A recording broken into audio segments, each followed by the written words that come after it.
हमरे मिर्जापुर में अलमस्ती का चाल बा, बड़ा बेमिसाल बाना।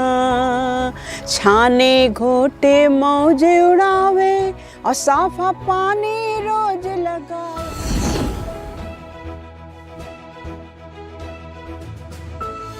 हमारी जो लोक संस्कृति है, लोक विधा है, हमारा जो प्रकृति है, इसी से जुड़ी सब चीज़ें हैं। कजली भी हमारी वर्षा ऋतु से संबंधित है और ग्रामीण क्षेत्र से संबंधित है। एक तरह से इसको वर्षा की पुत्री। सखी रे नभसी दृश्यते मेघ भरता वसति विदेशेना। सखी रे नभसी दृश्यते मेघ।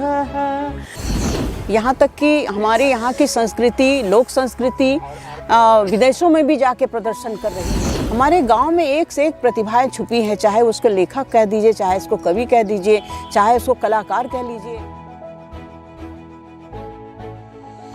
नमस्कार। तो आज हम आ पहुँचे हैं लोक कला की धरती पर मिर्ज़ापुर, यानी मिर्ज़ापुर में एक ऐसी शख्सियत से मुलाकात आपकी करवा रहे हैं जो न केवल लोक गीत के जरिए देश विदेश में परचम लहरा रही हैं, बल्कि लोक साहित्य, लोक गीत और लोक थाती के जरिए हमारे समाज को, हमारे संस्कार को और हमारे मूल्यों को समृद्ध कर रही हैं। तो आइए आज मिलते हैं इस पद्मश्री से, जिनका नाम है अजीता श्रीवास्तव जी, जो कजली में और ख़ासतौर से जिसे हम अभ्रंश में कहें कजरी, उसमें महारत हासिल है इनको। और न केवल कजरी के जरिए बल्कि ख़ासतौर से एक ख़ास गायन शैली के जरिए इन्होंने उसमें बहुत कुछ किया है। बहुत विशेष उपलब्धियाँ इनकी रही हैं जीवन में। मुझे लगता है 20-25 मेरे ख़्याल से सालों से आप कजली पे काम कर रही हैं और इस लोक गीत की समृद्ध परंपरा को आगे बढ़ा रही हैं। तो आइए मिलते हैं इस लोक गायिका से, लोक गीत की वाहिका से, अजीता श्रीवास्तव जी से, जो पद्मश्री हैं और तमाम बड़े बड़े पुरस्कारों से नवाजी गई हैं। स्वागत है मैडम आपका इस कार्यक्रम में। तो इससे पहले कि हम कार्यक्रम की शुरुआत करें, मैं चाहती हूँ कि आप दर्शकों को अपनी भाषा में अपनी कोई प्रिय कजली के जरिए शुरुआत करें, कार्यक्रम की शुरुआत करें और फिर हम आगे प्रस्तुत अपने कार्यक्रम को आगे बढ़ाएंगे। हमरे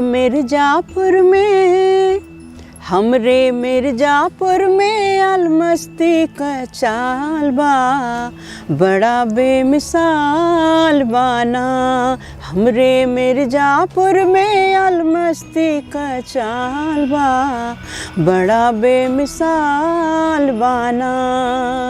छाने घोटे मौजे उड़ावे और साफा पानी रोज लगावे और गावे रसिक कजरिया सिलबट्टा के ताल बा, बड़ा बेमिसाल बाना।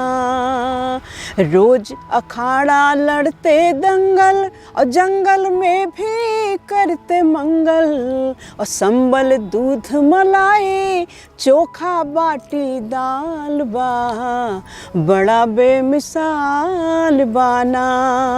हमरे मिर्जापुर में अलमस्ती का चाल बा, बड़ा बेमिसाल बाना।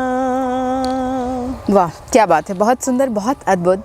जैसा कि हम जान रहे हैं कि लोकगीत हमारी प्राण है, हमारी आत्मा है। लोकगीतों में ही समूचा संसार बसता है और अजीता जी ने ये साबित किया है कि लोकगीत के जरिए न केवल हम अपनी आत्मा को समृद्ध कर सकते हैं बल्कि उसे हम पुनर्जीवित भी कर सकते हैं। अजीता जी, एक छोटा सा सवाल लेकिन माकूल सवाल। लोकगीत की बात करते हैं तो उसमें बहुत सारी विधाएँ हैं, ठुमरी है, भोजपुरी है, तमाम ऐसी विधाएँ हैं संगीत की। आपने कजरी को ही क्यों अपने जीवन के लिए एक रास्ता चुना? कजरी ही क्यों आपके जीवन से जुड़ी? मूलतः मेरा जन्म बनारस हुआ, शिक्षा दीक्षा यहीं से हुई और यहाँ से विवाह मेरा मिर्ज़ापुर हुआ, जो कि चुनार तहसील अहरौरा में, ठेठ ग्रामीण क्षेत्र में। और मेरा जो ससुराल है वो ग्रामीण परिवेश से जुड़ा था। मेरे पति बहुत अच्छे रचनाकार थे, भोजपुरी के बहुत अच्छे जानकार थे। यहाँ से मैं वहाँ आर कन्या इंटर कॉलेज में मैं वहाँ पर शिक्षक के तौर पे वहाँ पर नियुक्त हुई। और उसके बाद जब वहाँ की मीठी चीज़ मैंने देखा, कजली, तो उसको बहुत भाई और मैंने उसको आत्मसात कर लिया। और मेरे पति और मेरे ससुराल वालों ने मेरा बहुत साथ दिया आज करीब 45 वर्ष हो गए मुझको इस क्षेत्र में साधनारत होते हुए। मैं उसको अभी तक छोड़ी नहीं हूँ। मेरा जीवन का लक्ष्य ही कजरी हो गया है। क्या बात है।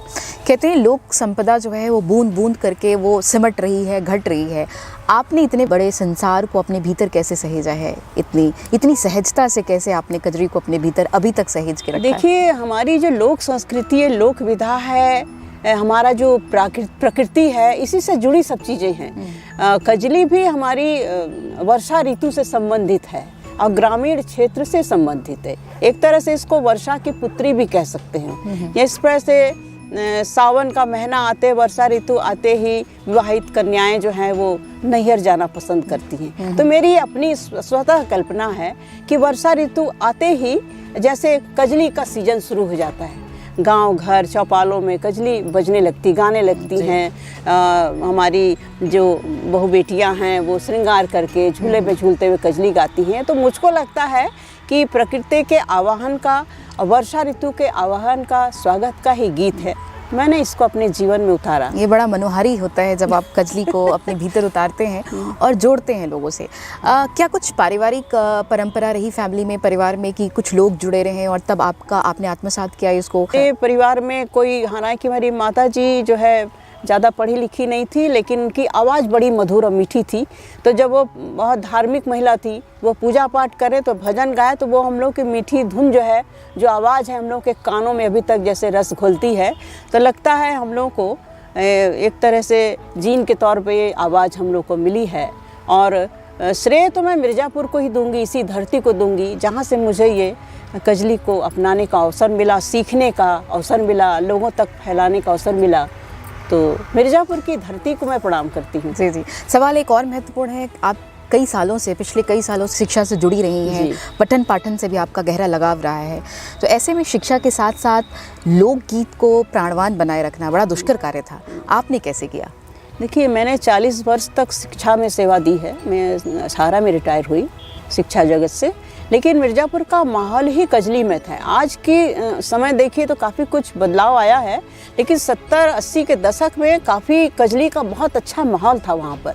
और उसमें अगर कोई भी व्यक्ति जाएगा तो उसको स्वयं ही बहुत मधुरता से उसको अपना सकता था।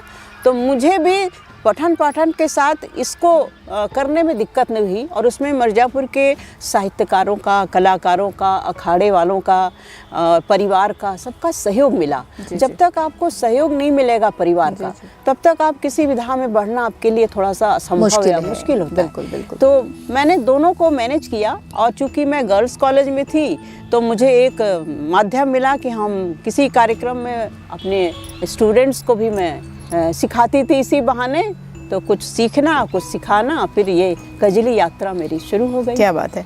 लेकिन सवाल ये भी महत्वपूर्ण होता है, जब आप 60 और 70 के दशक में बड़ी हो रही थी, तब आप, मेरे ख्याल से 70 का दशक रहा होगा या 60 का, तो उस दौर में मेरा जन्म जो है 1954 का है। 54 का। 50-60 का वो दौर, वो दशक जब हम उसकी चर्चा करते हैं, तब लड़कियों के लिए स्वतंत्रता बहुत कम थी, आज़ादी कम थी, और परिवार में भी बहुत आज़ाद ख्याल लोग नहीं हुआ करते थे। तब उस दौर में एक संघर्ष करके आगे बढ़ना और खुद की पहचान को स्थापित करना, ये कितना संघर्षमय रहा आपके लिए? बहुत। एक महिला होने के नाते मैं अपना अनुभव आपको बताना चाहूँगी कि उस समय महिलाओं का गाने, नृत्य और गीत दोनों ही एक तरह से निषेध रहा। या कोई उस क्षेत्र में अगर आया तो बहुत अच्छे दृष्टिकोण से नहीं देखा जाता था। लेकिन आपको अगर किसी क्षेत्र में इस्टेब्लिश करना है तो आपको इन सब चीज़ों को झेलना है।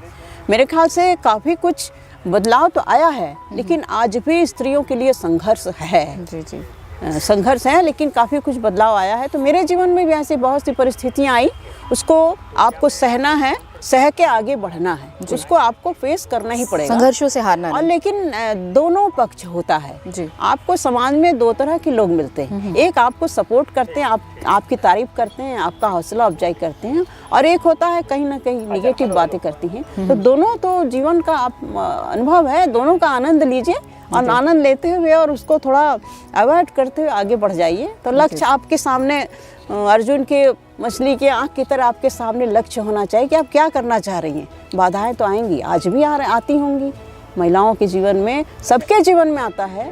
संघर्ष बिना आपको सफलता नहीं मिल सकती। बिल्कुल बिल्कुल। कहते हैं कि लोकगीत भारत की आत्मा है। भारत जब इंडिया बनता है तो अपनी आत्मा को कहीं पीछे छोड़ता है, तब भारत इंडिया बनता है। अगर हम इंडिया कहें तो ज़्यादा बेहतर है।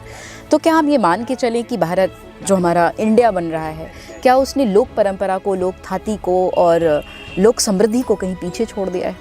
आज बड़े बड़े महोत्सव हो रहे हैं पूरे भारतवर्ष में। यहाँ तक कि हमारे यहाँ की संस्कृति, लोक संस्कृति विदेशों में भी जाके प्रदर्शन कर रही है हर वर्ष। तो समृद्ध हो रही है। हमारी लोक कलाओं को काफ़ी कुछ प्रमोट कर रही है हर विभाग। कल्चरल विभाग ले लीजिए, आपका संगीत नाटक अकादमी विभाग ले लीजिए, पर्यटन विभाग ले लीजिए। तो हमारी संस्कृति, हमारी लोक कला को काफ़ी कुछ सुविधाएं मिल रही हैं उनको आगे बढ़ने के लिए। पर आप जैसी महिलाएं जब एक आम मध्यम वर्गीय परिवार से आती हैं, जहां अपेक्षाएं बहुत कम होती हैं चीज़ों को लेकर, सफलता को लेकर, आपने कभी ये सोचा था, ये अपेक्षा थी कि पद्मश्री मिलेगा, समस्त जीवन की उपलब्धियों का एक सार, एक निचोड़ मिलेगा और पद्मश्री सम्मान झोली में आ गिरेगा? क्या कुछ कहेंगे, ऐसी अपेक्षा थी क्या? नहीं, कभी नहीं थी। और मेरे ख्याल से कोई भी कलाकार हो, साहित्यकार हो या कोई भी हो व्यक्ति जो अपने किसी क्षेत्र को चुन के आगे बढ़ना चाहता है, वो कभी ये सोच के आगे नहीं बढ़ता है कि हमको आगे जाके पुरस्कार मिलेगा। उसका एक जुनून होता है कि हमको इस क्षेत्र में आगे बढ़ना है। तो मैंने भी कभी नहीं सोचा था। तो ये तो हम इस सरकार को धन्यवाद देंगे कि छोटे छोटे जगहों से और वास्तव में चुन चुन के लोगों को सामने लाना और उनको, उनकी योग्यता को, उनकी कला को, उनके श्रम को सम्मानित करना। इसी तरह से मिर्ज़ापुर जनपद को भी 75 वर्षों के पश्चात प्रथम बार पद्मश्री पुरस्कार मिलना और वहाँ की जो लोक विधा है कजरी, उसको फोकस में लाना, तो ये बहुत बड़ी बात है। और ये मेरे हिस्से में लिखा था, मेरे भाग्य में था, तो ये भी एक संयोगी कह लीजिए। लेकिन कोई भी पुरस्कार के उसमें आगे नहीं काम करता। मैं पुरस्कार मिलने के बाद भी अपने कदम को नहीं रोकती, यात्रा जारी रहेगी और यात्रा जारी रहेगी। बिल्कुल। कहते हैं कि किसी भी काम में विशालता नहीं ढूंढनी चाहिए। काम छोटे हो या बड़े, हमें अपने हिसाब से, अपने कर्म के हिसाब से, अपने कर्म पथ पर आगे बढ़ते रहना चाहिए। अजीता जी भी वही कर रही हैं, लगातार कई वर्षों से बढ़ा रही हैं, उसके प्रचार प्रसार में लगी हैं, देश ही नहीं विदेशों में भी अपना परचम लहरा रही हैं। कजरी गीत को, जो एक छोटी सी एक स्थानीय लोकगीत है, उसको व्यापक स्तर पे, एक राष्ट्रीय स्तर पे पहचान दिलाने में इनकी महत्वपूर्ण और महती भूमिका है। मैं मानती हूँ कि ये सिर्फ एक लोक गायिका नहीं, एक सरल, मृदुभाषी और विशाल हृदय की स्वामिनी भी हैं। और मैं दर्शकों की ओर से ये अनुरोध करूँगी कि मुझे लगता है कुछ खास अवसरों पे ये कजरी गाया जाता है, तो कोई विशेष अवसर का से जुड़ा हुआ कोई कजरी हमारे दर्शकों को सुनाएं। बिल्कुल। कजरी का विषय पहले तो देखिए, हम इसका थोड़ा सा आपको इतिहास बताना चाहेंगे कि यह माता विंध्यवासिनी का धाम है मिर्ज़ापुर। उनके जन्मोत्सव में गाया जाने वाला गीत जो है कालांतर में कजरी कहलाया, क्योंकि माँ का एक नाम कज्जला देवी है, जो संस्कृत का शब्द है। और यह जो उल्लेख है ये महाभारत में आया हुआ है। महाभारत में जब कृष्ण का जन्म होता है और योग माया को लेके उनके स्थान पे पहुंचाया जाता है, वो योग माया उनके हाथ से छिटक के आकाशवाणी करते हुए विंध्याचल के पहाड़ी पे आके अवस्थित हो जाती है। ये महाभारत में उल्लेख है। तो उसी समय आपके सावन भादो महीने के कृष्ण पक्ष के तृतीया तिथि को उनका जन्मोत्सव हम लोग मिर्ज़ापुर में मनाते हैं। आज भी बड़े धूमधाम से उस दिन को हम लोग त्यौहार के उनका जन्मोत्सव के रूप में मनाया जाता है और उसको जागरण कहते हैं हम लोग। तो उस दिन रात भर जाग कर माँ की आराधना की जाती। और बाद में इसका विषय विस्तृत हुआ तो हर विषय उसमें समाहित होता चला गया, तरह तरह की विषय में गजलियाँ गाई जाती हैं। तो मैं आपको एक गजली सुनाना चाहूँगी जो मिर्ज़ापुर और बनारस को जोड़ती है। बहुत लोकप्रिय और बहुत प्रसिद्ध गजली है। मिर्ज़ापुर कैला गुलजार हो कचौड़ी गली सुन कैला बलमु। मिर्ज़ापुर कैला गुलजार हो कचौड़ी गली सुन कैला बलमु। सुन कैला बलमु हो, सुन कैला बलमु, कचौड़ी गली सुन कैला बलमु। मिर्ज़ापुर कैला गुलजार हो कचौड़ी गली सुन कैला बलमु। पनवा से पातर भइल तोर धनिया, पनवा से पातर भइल तोर धनिया दहिया गलेला जैसे नून हो कचौड़ी गली सुन कैला बलमू मिर्जापुर कैला गुलजार हो कचौड़ी गली सुन कैला बलमू। वाह, बहुत सुंदर, अद्भुत। वो कहते हैं ना कि लोक मिठास और लोक परंपरा, लोक थाती लोक गीतों में ही बसती है, और ये लोकाचार का एक तरीका है कि हम लोकगीत के जरिए अपनी जीवन शैली को आगे उकेरते हैं। कि लोकगीत शायद बने इसलिए, उत्पत्ति इनकी उद्भव इसलिए हुआ होगा कि शायद हम अपनी जीवन शैली को, अपनी विचार विनिमय को उसके जरिए रख सकें। अजिता जी, एक सवाल और है। हम वज्जिका की बात करते हैं, मगही की बात करते हैं, तमाम क्षेत्रीय भाषाओं की बात करते हैं अलग अलग क्षेत्र में। वहाँ की अपनी एक मिठास है, वहाँ की अपनी भी लोक भाषा है, अपनी भी एक गायन शैली है। कजरी की तरह वो भाषाएं अपने लोकगीत को कैसे आगे लाए? कितना संघर्ष है इसमें? देखिए, जैसे कजरी को आप आगे लाने में काफ़ी संघर्ष झेलना पड़ा। आज चूँकि एक वैश्विक परिदृश्य में कजरी को जाना जा रहा है, समझा जा रहा है, लेकिन तमाम ऐसे लोक भाषाएं हैं जिनसे जुड़ी हुई लोकगीत भी हैं, जिनका कोई स्थान नहीं है, कोई पहचान नहीं है। वो लोग क्या संघर्ष करें, क्या कुछ करें कि उनकी भी भाषा, उनकी भी लोकगीत वैश्विक परिदृश्य में स्थान बना पाए? देखिए, इसके लिए तो आपको सामने आना पड़ेगा, एकता बनानी पड़ेगी, कुछ लोगों का एक ग्रुप बन जाए, हम ग्रामीण क्षेत्रों में जाएं। ज़्यादा मेरा फोकस अब रहता है कि आप ज़्यादा से ज़्यादा लोक विधा को, लोक संगीत को संग्रह करने के लिए आपको ग्रामीण क्षेत्रों में जाना पड़ेगा, क्योंकि हमारी ये संस्कृति ग्रामीण क्षेत्र की संस्कृति है, शहरी संस्कृति नहीं है। तो हमें गांव में जाके उस चीज़ को ढूंढना पड़ेगा। हमारे गांव में एक से एक प्रतिभाएं छुपी हैं, चाहे उसको लेखक कह दीजिए, चाहे उसको कवि कह दीजिए, चाहे उसको कलाकार कह लीजिए, लेकिन आपको वहाँ तक हो सकता है उनके पास उतना संसाधन ना हो कि हमारे आपकी तरह सामने आके वो अपनी बात को वो समाज में या सरकार तक या पहुँचा सके। तो वो हमें वहाँ तक पहुँचना पड़ेगा, और मेरे ख्याल से हम लोग को ये प्रयत्न करना ही चाहिए। ये सामूहिक प्रयत्न है। इससे हम अच्छी चीज़ों को, अच्छे कलाकारों को, अच्छे विषय को, अच्छे जो विधाएं हैं उनको हम सामने ला सकते हैं। जी। ऐसे ही बहुत सी विधाएं विलुप्त होती चली जा रही हैं। जैसे हमारे उनका दस्तावेजीकरण जरूरी है। तो हम लोग का ये प्रयास जारी है कि हम लोग भी गांव में जाके इसका संग्रह कर रहे हैं, और पुस्तक रूप में उसको अगर सामने लाया जाएगा, हमारे बहुत अच्छे श्रेष्ठ रचनाकार भी ऐसा काम किए हैं, कई लोग ऐसा कर रहे हैं, उनको मैं साधुवाद देना चाहूँगी। तो हम लोग का भी ये प्रयत्न होना चाहिए कि उनको हम प्रमोट करें, आर्थिक रूप से और सोशल तरीके से, मानसिक रूप से। तो ये अच्छा काम होगा। भविष्य की क्या योजनाएं हैं लड़कियों के लिए, स्त्रियों के लिए, जो कुछ इस क्षेत्र में जो आना चाहती हैं, उनके लिए क्या कुछ कर रही हैं? कि बीच बीच में मैं वर्कशॉप करती रहती हूँ, और संस्कृति विभाग से मुझे 2 साल के लिए कजली गुरु के रूप में मुझे नियुक्त किया गया था। उसमें मैंने काफ़ी लोगों को उसमें ट्रेंड किया। इसके बाद SNA उत्तर प्रदेश की तरफ से वर्कशॉप, बीच बीच में वर्कशॉप करती हूँ। वर्कशॉप का मेरा जो टारगेट रहता है वो मेरा गांव रहता है। मैं कोशिश करती हूँ कि गांव में जाऊँ, किसी स्थान को चयन करती हूँ, फिर वहाँ ग्रामीण क्षेत्र की लड़कियों को इकट्ठा करके उनको मैं ट्रेन करने की कोशिश करती हूँ।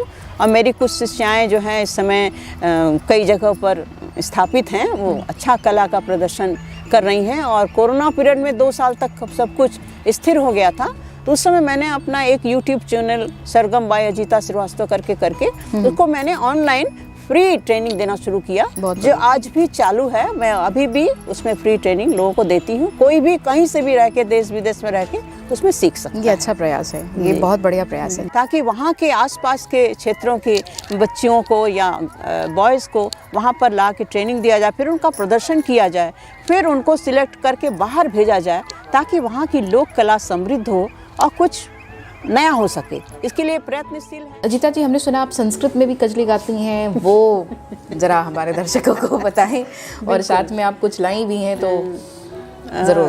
देखिए, कजली जो है कई भाषाओं में लिखा भी जा रहा है, लोग लिख भी रहे हैं।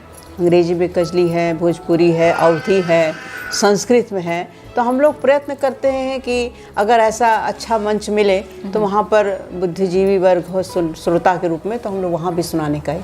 तो आपको 2 लाइन में सुनाना चाहूँगी।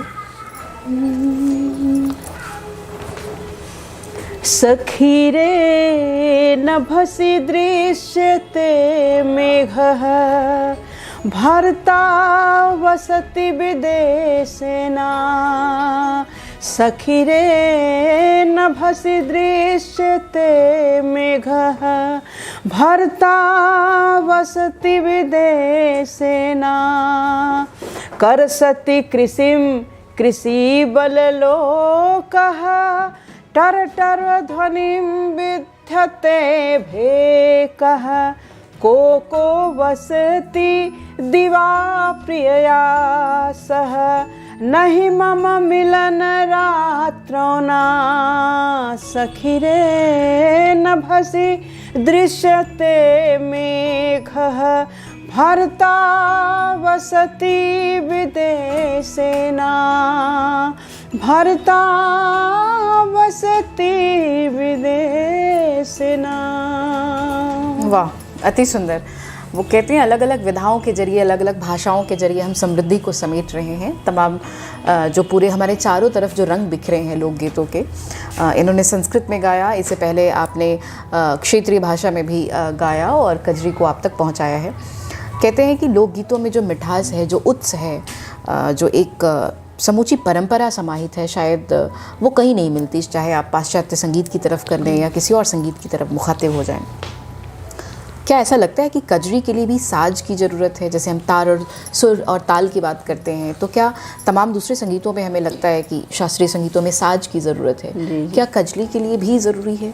हाँ, देखिए कजली का जो उद्गम है उस समय माँ के चरणों में वंदना करने के लिए, उनको प्रसन्न करने के लिए, उनका आह्वान करने के लिए जो हम गीत गाते थे उस समय साज की ज़रूरत ही नहीं महसूस होती थी। हम जाते थे उनके चरणों में बैठ के उनके गीत, उनकी आह्वान करते, उनकी आराधना करते थे। लेकिन क्रमशः आगे बढ़ते बढ़ते कुछ देसी वाद्यों का प्रयोग कजली में होने लगा।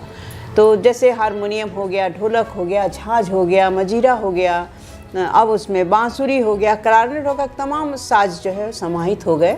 अभी भी जो कजली की जो प्राचीन रूप है उसको ढुनमुनिया कहते हैं। उसको प्रेमघन जी ने कजली की माई ढुनमुनिया कहा। माई का मतलब सबसे प्रथम ढुनमुनिया कजली का जन्म हुआ।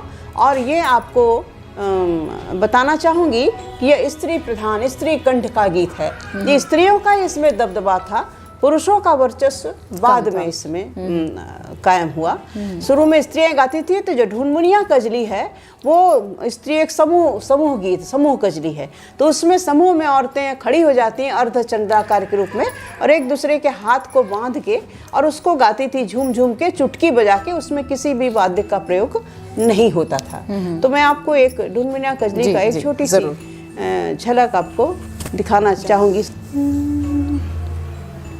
रेलिया से उतरे जहाजिया से गईले कि पिया बिना ना। रेलिया से उतरे जहाजिया से गईले कि पिया बिना ना।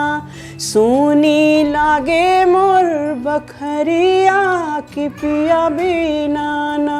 सुनी लागे मोर बखरिया कि पिया बिना ना। सासू गईली हटिया ननद दे के टटिया। सासू गईली हटिया ननद दे के टटिया। अकेली घरवाना हे अकेली घरवाना।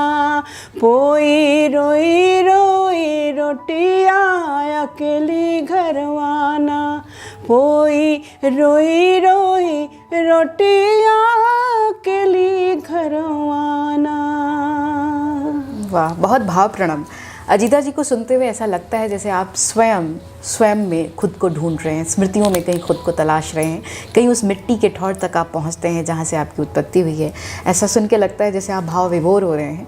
और सच में लोकगीतों में इतनी शक्ति है, इतनी ताकत है कि वो खुद से खुद को जोड़ती है। जिस वैश्विक मंच तक कजरी को पहुंचाने का काम अजीता जी कर रही हैं और इनकी जैसी और भी लोग गायिकाएँ कर रही हैं, वो बहुत बहुत महत्वपूर्ण काम है। हमारी संपदा को सहेजना इतना आसान नहीं है।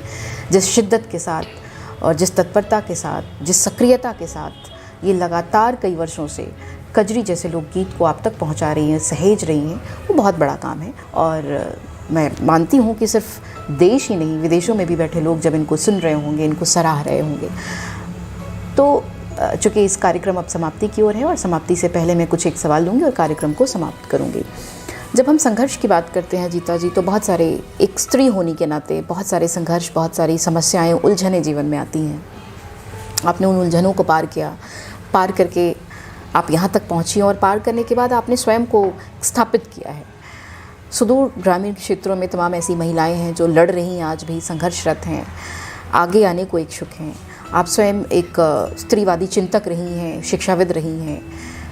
लड़कियों के लिए क्या संदेश है, इस देश की स्त्रियों के लिए, नारियों के लिए, जो मुख्य धारा में आना चाहती हैं, कुछ करना चाहती हैं, उनके लिए कुछ कहें? हम कहेंगे कि सभी को इस क्षेत्र में आगे आना चाहिए। स्त्रियों के लिए, बच्चियों के लिए मैं चाहूँगी महिलाओं को इस क्षेत्र में आए, क्योंकि एक ज़माना था कि स्त्रियों की इस कजली में धाक था, तो हम पुनः उस समय को पुनर्स्थापित कर सके, महिलाएं आगे आए और मुझसे जो सहयोग हो सकेगा। मैं ऑनलाइन दे ही रही हूँ और मेरा दरवाज़ा हमेशा खुला है। मैं कहती हूँ किसी को भी सीखना हो, जानना हो तो मेरे घर पे हमसे कांटेक्ट कर सकता है, मेरे नंबर से, मेरे आवास पे आके। तो मैं जितना हो सकेगा मैं उसको सहयोग करूंगी। और बहुत ही अच्छा क्षेत्र है, मीठी क्षेत्र है। अपने कजली विधा, मिर्ज़ापुर की विधा को हमें बचाना है, उसको संरक्षण देना है। और किस तरह से हम इसको कर सकते हैं, तो जब कुछ लोग समूह में आएंगे तभी ये संभव है। एक अकेला व्यक्ति क्या कर लेगा? बिल्कुल बिल्कुल। राष्ट्र के नाम क्या संदेश है? जब आप पद्मश्री लेती हैं और अनेक अन्य पुरस्कारों से सम्मानित होती है, तो कुछ मन में सवाल होते हैं, मन में कुछ शब्द होते हैं, उन अनगढ़े शब्दों को आप रखें और राष्ट्र तक संदेश पहुंचाएं। क्या कुछ कहेंगी? मैं कहूँगी कि हमारी युवा पीढ़ी या आने वाली पीढ़ी, विश्व में भारत जैसा सुंदर देश नहीं है कोई। सबसे खूबसूरत मेरा देश है भारत, और इसमें कला, साहित्य, संस्कृति की विविधता देखने को मिलती। हर स्टेट, हर राज्य की अपनी एक संस्कृति है, और उस संस्कृति को जब एक साथ देखिए तो लगता है कि जैसे कि होली के रंग बिखरे पड़े हों पूरे पृथ्वी पर हमारे। तो हमारा देश सबसे खूबसूरत है। मैं युवाओं से कहूँगी कि संगीत से जुड़े, क्योंकि संगीत, म्यूज़िक एक थेरेपी भी है। आप संगीत से जुड़ेंगे तो आपका तन मन प्रसन्न होगा। किसी भी तरह के संगीत से, आप गायन है, वादन है, नृत्य है, किसी भी संगीत से अपने को जोड़िए, उससे आपको ऊर्जा भी मिलेगी, आपका मन भी प्रसन्न होगा, और आप इस क्षेत्र को आगे भी इसको आत्मसात कर सकते हैं, बढ़ सकते हैं। इस क्षेत्र को अपना कैरियर के रूप में भी आप ले सकते हैं। अगर आप कैरियर के रूप में नहीं लेना चाहते तो भी कोई बात नहीं, आप संगीत से जुड़े। संगीत ईश्वर तक पहुंचने का एक सुंदर माध्यम है।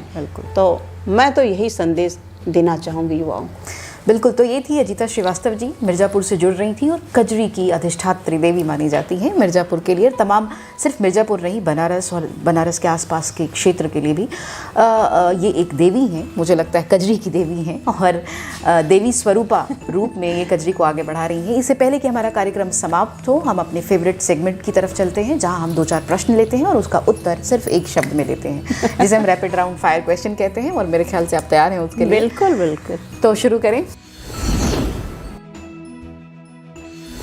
आपकी प्रिय पुस्तक? मेरी पुस्तक है रामचरितमानस। आपकी प्रेरणा? मेरी प्रेरणा मेरी माँ थी।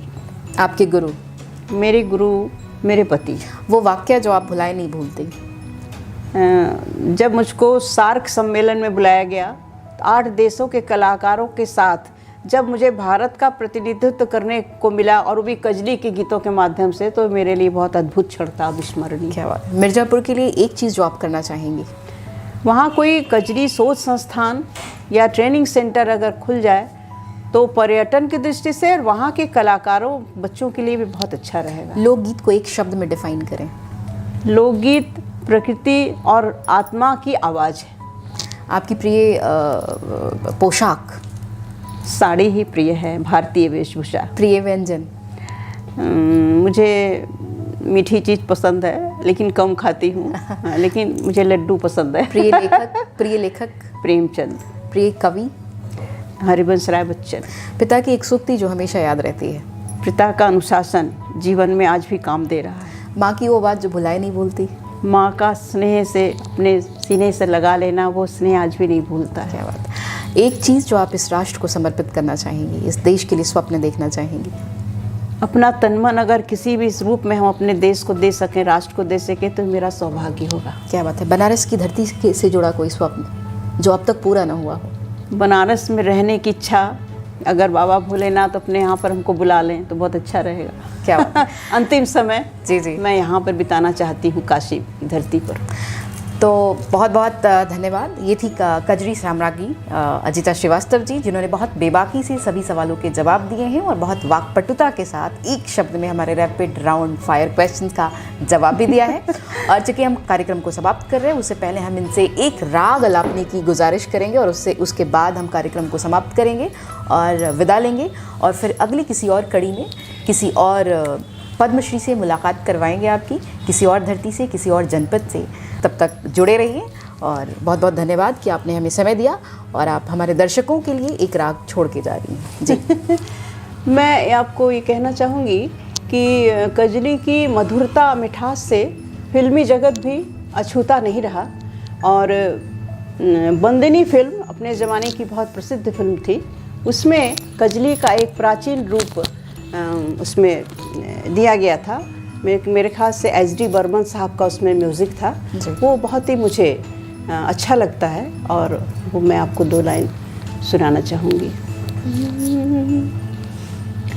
अब के बरस भेज भैया के बाबुल, अब के बरस भेज भैया के बाबुल, सावन में लीजो बुलाए